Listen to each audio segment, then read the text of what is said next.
The elusive tree people, a tale of shadows and roots. They say the forest swallowed them whole.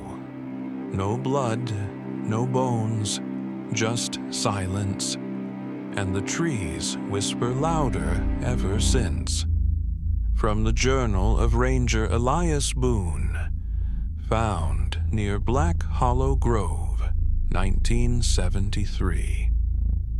Deep within the forest, where light barely filtered through the canopy, there was a silence not born of peace, but of watching.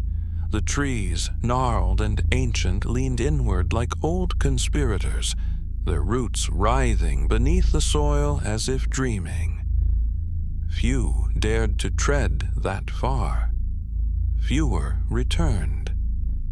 What no human had ever fully perceived or lived to describe was the hidden world beneath the roots. There, in tunnels lined with pulsing mycelium and bones bleached by time, lived the undergrounders, a people no taller than a crow's beak, but infinitely older in spirit. They resembled humans, vaguely, too vaguely, skin like lichen, eyes too large and still. Their society thrived in the dark, revering the trees not as life forms, but as gods. The forest was not their home. It was their cathedral. The trees knew first. The roots trembled as heavy boots stomped through the moss. The forest passed the warning in whispers, branches rattling without wind, birds fleeing without cause. The humans came with tents, beer coolers, and tools. They laughed loudly, their voices sharp and out of place. When they felled the first tree, the forest groaned, not audibly, but in the way a wound pulses before it bleeds. Beneath the roots, Eldra, eldest of the Underroot Circle, stood in silence before the grand hollow. "They do not see," she whispered, her voice dry as bark. "So we shall make them feel." At first, the humans dismissed the oddities. Food spoiled overnight. Belongings vanished. Shadows moved counter to their flashlights. One man claimed he heard a voice humming beneath the soil. Another woke to find tiny handprints pressed into the dew on his chest. They laughed it off.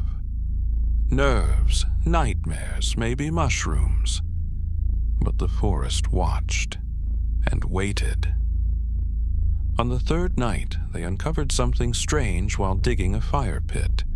An opening, narrow but deep, lined with twisting roots like ribs. Something moved down there.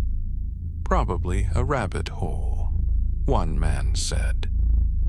But rabbits don't hum.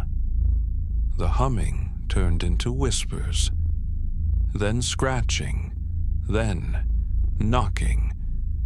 When the humans cracked open the tunnel further, they saw eyes, hundreds, reflecting light like droplets of oil. And then they came, crawling, swarming, not with rage, but ritual. The undergrounders were not beasts. They were priests. And this was their offering. Armed with sharpened roots, obsidian shards, and jaws that opened too wide, they swarmed with silent coordination. One man screamed as his shadow was dragged away from his body, clawing at the dirt as if alive. Another found roots threading through his legs, pulling him under like quicksand. The forest itself bent to the undergrounders' will. Trees leaned down, vines tightened. The ground breathed, exhaled, and opened. By dawn, only one human remained. Bloodied and delirious, he stumbled through the underbrush, clutching a useless hatchet. The forest pulsed with unnatural calm. He fell before the fire, now dwindling into embers. Around him, the undergrounders circled, silent, watching. his eyes locked with Eldra's. She did not blink. He whispered, "Why?" She stepped forward and touched his forehead with a finger of bark. "You were warned." A root split the earth behind him and slid upward, curling like a serpent. He didn't scream as it pierced his back. He only gasped and exhaled smoke. The fire flared, then died. Where he fell, a sapling grew, black and trembling, its leaves already whispering.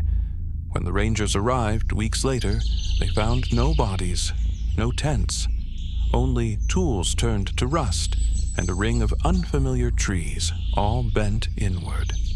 In the center, a single black sapling, dripping amber from a fresh wound in its bark. The forest had healed, but it had not forgotten. Beneath the roots, the undergrounders returned to silence.